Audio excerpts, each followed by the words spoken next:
Thrilled to be here today. Big day for the movement and the organizations involved sponsoring, but happy to answer any questions. Hey, a lot of candidates released gun control bills. Biden just today. Seems like there seems to be a break on, particularly with former Rep. Beto O'Rourke, on mandatory gun buybacks. What does your organization feel about that? How do you feel about that? I mean, is that a little bit of a litmus test? I mean, does it show how committed some of these Democrats are to getting these guns off the street? Or what are your thoughts on that? Yeah, no, the mandatory buybacks is not a litmus test. We've put forward a proposal for how to deal with assault weapons in circulation. Obviously, we'd like to ban future production. The Giffords plan is to regulate the 15 million or so estimated assault weapons in circulation under a law called the National Firearms Act, which was originally enacted in 1934 to regulate particularly dangerous guns and accessories. Obviously, the AR-15, the AK-47 style assault rifles that we see today fall into that category. They should be regulated in the same way that machine guns, silencers, sawed-off shotguns, other particularly dangerous implements are being regulated. It's how they're doing bump stocks by regulation right now. So you don't hear about machine gun violence. You don't hear a lot about people running around with silencers, and that's because we have an effective regulatory system in place that does a good job. Let's use that. Let's use a tested system to ensure that we have fewer assault weapons ending up in the wrong hands. On the issue on the National Firearms Act, a lot of gun right supporters are not fans of the NFA because right now an estimated cost to get the form approved by the ATF takes 9 months, and it's a very long and expensive process. So some of the concerns is that if you're adding 15 million and estimated to be regulated under the National Firearms Act, that the ATF is going to be overloaded and the bureaucracy is going to take a long time in order for that to go through. The same people that are complaining about the 9-month period or the fact that the bureaucracy has been overloaded are the same people that have been starving ATF of the resources it needs to enforce our gun laws and regulate the gun industry for decades and decades and decades.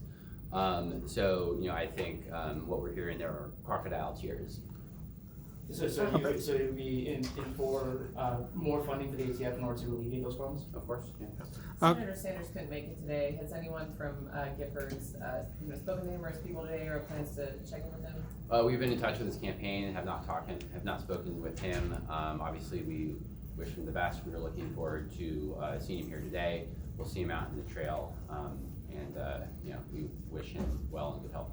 Mr. Ambler, some of the candidates, such as Senators Booker and Warren, have included additional policies in their gun violence prevention plans, such as a national permit to purchase program.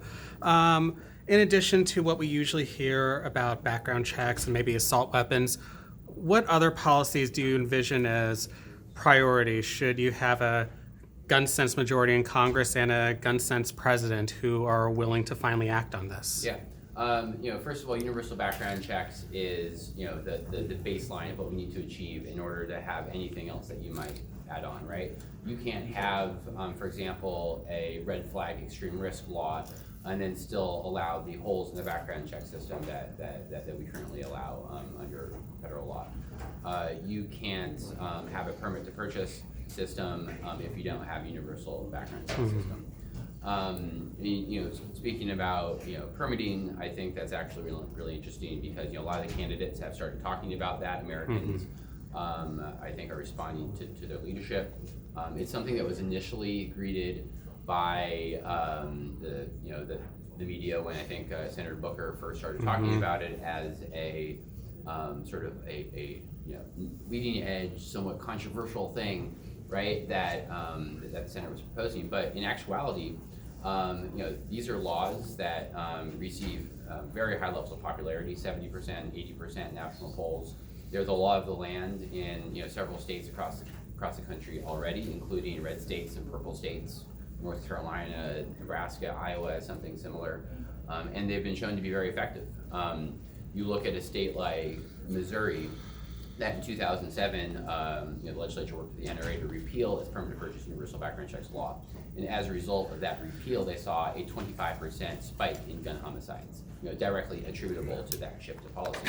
In Connecticut, a few years earlier, they had enacted a law like that after, a spout of gun violence, and they saw a 40% decline in homicides. So clearly, this needs to be part of the puzzle, and I'm excited to see how the candidates up on stage talk about it. The FBI just came out with their Uniform Crime Report for 2018, and it showed that gun homicides overall are down, in addition to rifles of any type. With those rifles being down overall, so the vast majority of gun homicides continue to be with handguns. So what is the Giffords plan? Does it have a plan to address handguns, since obviously AR-15s are the hot topic, but they're not using the overall amount of homicides? So what is... I'll challenge your premise. I don't think AR-15s are the hot topic. I think gun violence is a hot topic. People are here today in Las Vegas to talk to Giffords and pro lives advocates about their plans to reduce gun violence, not their plans to use assault rifles. I think you've had gun violence is also not just a homicide issue. It's a suicide issue. It's a domestic violence issue. It's an accidental shootings issue. Who kills more Americans every year with a gun than terrorists? Toddlers. And like you say, these are issues. These are crimes that are, for the most part, perpetrated with handguns. That's why we focus on the problem as it is: universal background checks, gun permits, extreme risk laws, cracking down on trafficking, getting the CDC to invest in life-saving research into gun violence. We also have, and we've really led the movement, the gun control movement in this, have a big focus on investing in community violence programs. So in California, for example, this past year, we tripled the state's investment in violence intervention programs, and these are programs of funding that don't sort of follow the gun, but use a public health epidemiology model to disrupt cycles of violence in urban areas. That's a big focus of ours. We've seen a lot of success where those programs have been implemented effectively in sharply reducing homicides, and that's a model that we want to take to the rest of the country. Anybody else? Say your name and title for us, please. Peter Ambler. Ambler is the one who ambles, as I like to say. Executive Director of Giffords. Thank you. Thank you.